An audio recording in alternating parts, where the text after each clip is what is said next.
കോഴിക്കോട് കേന്ദ്രമായി പ്രവർത്തിക്കുന്ന ആസ്വി എന്ന സംഘടനയ്ക്ക് വേണ്ടി A+ നേടിയ കുട്ടികളുടെ മുമ്പിൽ അഡ്രസ്സ് ചെയ്യുന്നതിന് വേണ്ടിയാണ് ഞാൻ ഉള്ളിയേരിയിലേക്ക് പോയത്.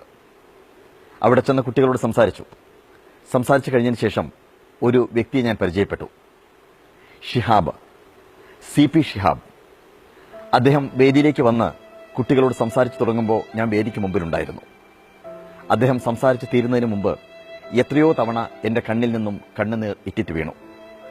CP ഷിഹാബിനെ എൻ്റെ പ്രിയപ്പെട്ട കൂട്ടുകാരുടെ മുമ്പിൽ പരിചയപ്പെടുത്തുന്നതിന് വേണ്ടിയാണ് ഇന്ന് ഞാനിവിടെ നിൽക്കുന്നത്. ഇതാണ് മലപ്പുറം ജില്ലയിലെ പൂക്കോട്ടൂർക്കാരനായ CP ഷിഹാബ്. ഷിഹാബിന്റെ ജീവിതം എന്ന് പറയുന്നത്, ഷിഹാബ് 75% ഡിസേബിൾഡ് ആണ്. 25% മാത്രമേ പ്രവർത്തിക്കുന്നുള്ളൂ. ഷിഹാബിന് കൈകളില്ല, കാലില്ല. പക്ഷെ ജീവിതം കൊണ്ട് വിജയകഥ വരച്ചു ചേർത്തു ഷിഹാബ്. 8ാം ക്ലാസ്സിലാണ് വിദ്യാലയത്തിൽ ചേരുന്നത്. പക്ഷേ 10ാം ക്ലാസ്സിൽ 96% മാർക്ക് നേടി ഷിഹാബ് വിജയകഥ തീർത്തു. ഷിഹാബ് അത്ഭുതകരമായി ക്രിക്കറ്റ് കളിച്ച് അത്ഭുതം തീർത്തു. ചിത്രം വരച്ചു, മനോഹരമായ ചിത്രം വരച്ചു. ഷിഹാബ് വയലിൻ വായിക്കും. ഷിഹാബ് പിയാനോ പ്ലേ ചെയ്യും. ഷിഹാബിന്റെ വാക്കുകളോട് നിങ്ങളോട് ഇത് പറയുമ്പോൾ നിങ്ങൾ അത്ഭുതപ്പെടും. ഒരിക്കലും നിരാശയില്ലാതെ ജീവിതത്തിൽ എല്ലാം പോസിറ്റീവായിട്ട് കണ്ട് എങ്ങനെ സ്വന്തം ജീവിതത്തെ ഏറ്റവും വലിയ അനുഭവമാക്കി മാറ്റാം എന്ന് ചിന്തിക്കുകയാണ് ഷിഹാബ്.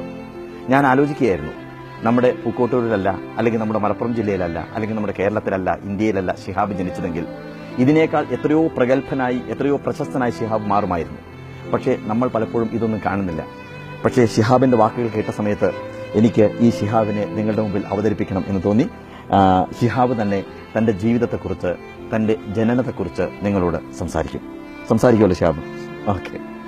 വർഷങ്ങൾക്ക് മുമ്പേ ഞാൻ ടിവിയിലൂടെ മാത്രം കണ്ടിരുന്ന ആ മഹാവിസ്മയത്തെ തൊട്ടടുത്തിരുന്ന് സംസാരിക്കാൻ പറ്റിയപ്പോൾ ജീവിതത്തിൽ ഇനിയും ഒരുപാട് കാര്യങ്ങൾ ചെയ്യാണ്ടൊരു കോൺഫിഡൻസ് എനിക്ക് കിട്ടുകയായിരുന്നു.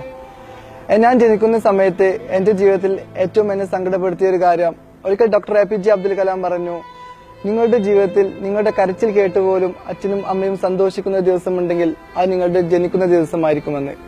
ഡോക്ടർ APJ അബ്ദുൽ കലാമിന്റെ ലോകം മുഴുവൻ അംഗീകരിച്ച ഈ സത്യം എന്റെ ജീവിതത്തിൽ മാത്രം സത്യമായില്ല. കാരണം എന്നെ കണ്ടതിനു ശേഷം എന്റെ അച്ഛനും അമ്മയും എന്റെ കരച്ചിലിന് മുമ്പേ പൊട്ടിക്കരഞ്ഞിരുന്നു. അതുകൊണ്ട് തന്നെ ഇനിയുള്ള ഈ യാത്ര സാധാരണ ആളുകൾ പോലും ജീവിക്കാൻ കഷ്ടപ്പെടുന്ന ഈ ലോകത്ത്, അവർ പോലും എപ്പോഴും പരാതി പറയുന്ന ഈ ലോകത്ത് ഈ 25% മാത്രമുള്ള ഒരു മനുഷ്യൻ എന്ന രീതിയിൽ എനിക്ക് എങ്ങനെ ജീവിക്കാൻ പറ്റുമെന്നൊരു സംശയമുണ്ടായിരുന്നു. ഞാൻ ജനിക്കുന്ന സമയത്ത് ഡോക്ടർമാർ പറഞ്ഞു 25% മാത്രം മനുഷ്യനായിട്ടുള്ള ഞാൻ 2-3 മാസങ്ങൾക്കപ്പുറം ജീവനോടെ ഉണ്ടാകില്ല എന്ന്.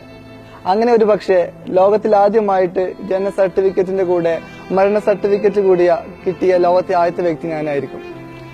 ജനിച്ച 6 വർഷങ്ങൾ കഴിഞ്ഞിട്ടും നടക്കാൻ പറ്റാതെ ഞാൻ ബെഡിൽ കിടക്കുന്ന സമയത്ത് എനിക്ക് ശേഷം ജനിച്ച അനിയന്മാർ അമ്മയുടെ കൈ പിടിച്ച് നടക്കുന്നത് കാണുമ്പോൾ ഞാൻ അത്ഭുതത്തോടെ നോക്കി നിന്നിട്ടുണ്ടായിരുന്നു. ഒരിക്കൽ ഞാൻ എന്റെ അമ്മയോട് ചോദിച്ചു, എങ്ങനെയാണ് എനിക്കും ഇതുപോലെ നടക്കാൻ സാധിക്കുക എന്ന്. അപ്പോൾ എന്റെ അമ്മ പറഞ്ഞ മറുപടി ഉണ്ടായിരുന്നു, ഇന്നും എന്നെ ജീവിക്കാൻ പ്രേരിപ്പിക്കുന്ന ഒരു വാചകം. എന്റെ അനിയൻ സാധാരണ കാലുകൾ ഉപയോഗിച്ചു സാധാരണ ആളുകളുടെ കൂടെ എന്റെ കൈ പിടിച്ച് നടക്കുന്നതിനേക്കാളും എന്നെ സന്തോഷിപ്പിക്കുക, ഇല്ലാത്ത കാലുകൾ കൊണ്ട് നീ ഈ ലോകത്ത് നടക്കുമ്പോൾ ലോകത്തിലെ ഏറ്റവും സന്തോഷവതിയായ മാതാവ് ഞാനായിരിക്കുമെന്ന്. അതിനുശേഷമാണ് ഞാൻ ആദ്യമായിട്ട് നടക്കാൻ പഠിച്ചത്. പിന്നീടും എന്റെ ജീവിതത്തിലെ ഓരോ നേട്ടങ്ങൾക്ക് പിന്നിലും ഒരുപാട് കഥകൾ ഉണ്ടായിരുന്നു. ഞാൻ ജീവിതത്തിൽ ഏറ്റവും ഫോളോ ചെയ്തു പോകുന്ന സിസ്റ്റമാണ് എങ്ങനെയാണ് നമുക്കൊരു കാര്യത്തെ ഡ്രീം കാണാൻ സാധിക്കുക, ആ ഡ്രീമിനെ നമുക്ക് എങ്ങനെയാണ് കോൺസെൻട്രേറ്റ് ചെയ്യാൻ സാധിക്കുക എന്നത്. കോൺസെൻട്രേഷൻ എന്ന് പറയുന്ന സമയത്ത് സ്വാഭാവികമായിട്ട് പെട്ടെന്ന് മനസ്സിലായിട്ടുണ്ടോ എന്നറിയില്ല. ഈ അടുത്ത് റിലീസായ നമ്മുടെ തട്ടത്തിൻ മറയത്ത് എന്ന സിനിമയിൽ നിവിൻ പോളി വളരെ വ്യക്തമായിട്ട് പറയുന്നുണ്ട് എന്താണ് കോൺസെൻട്രേഷൻ എന്ന്. മനസ്സിലായിട്ടുണ്ടോ? ഓക്കെ, ഞാൻ എക്സ്പ്ലെയിൻ ചെയ്യാം. നിവിൻ പോളി പറയുന്നുണ്ട്, എന്റെ സാറേ അവളങ്ങ് തട്ടം വിട്ട് വന്നാ പിന്നെ ചുറ്റുമുള്ളതൊന്നും കാണാൻ പറ്റില്ല എന്ന്. അതാണ് കോൺസെൻട്രേഷൻ. നമുക്കൊരു സ്വപ്നമുണ്ടെങ്കിൽ ആ സ്വപ്നങ്ങൾ മാത്രം നമ്മുടെ മനസ്സിനെ കോൺസെൻട്രേറ്റ് ചെയ്തുകൊണ്ട് നമുക്ക് ജീവിക്കാൻ കഴിയുന്നുണ്ടെങ്കിൽ, നമ്മുടെ മറ്റെല്ലാ സങ്കടങ്ങളും പരിമിതികളും നമുക്ക് മറക്കാൻ പറ്റുന്നുണ്ടെങ്കിൽ അതാണ് കോൺസെൻട്രേഷൻ. ആ കോൺസെൻട്രേഷൻ ആയിരുന്നു എന്നെ ജീവിക്കാൻ പ്രേരിപ്പിച്ചതും സ്വപ്നം കാണാൻ പഠിപ്പിച്ചതും.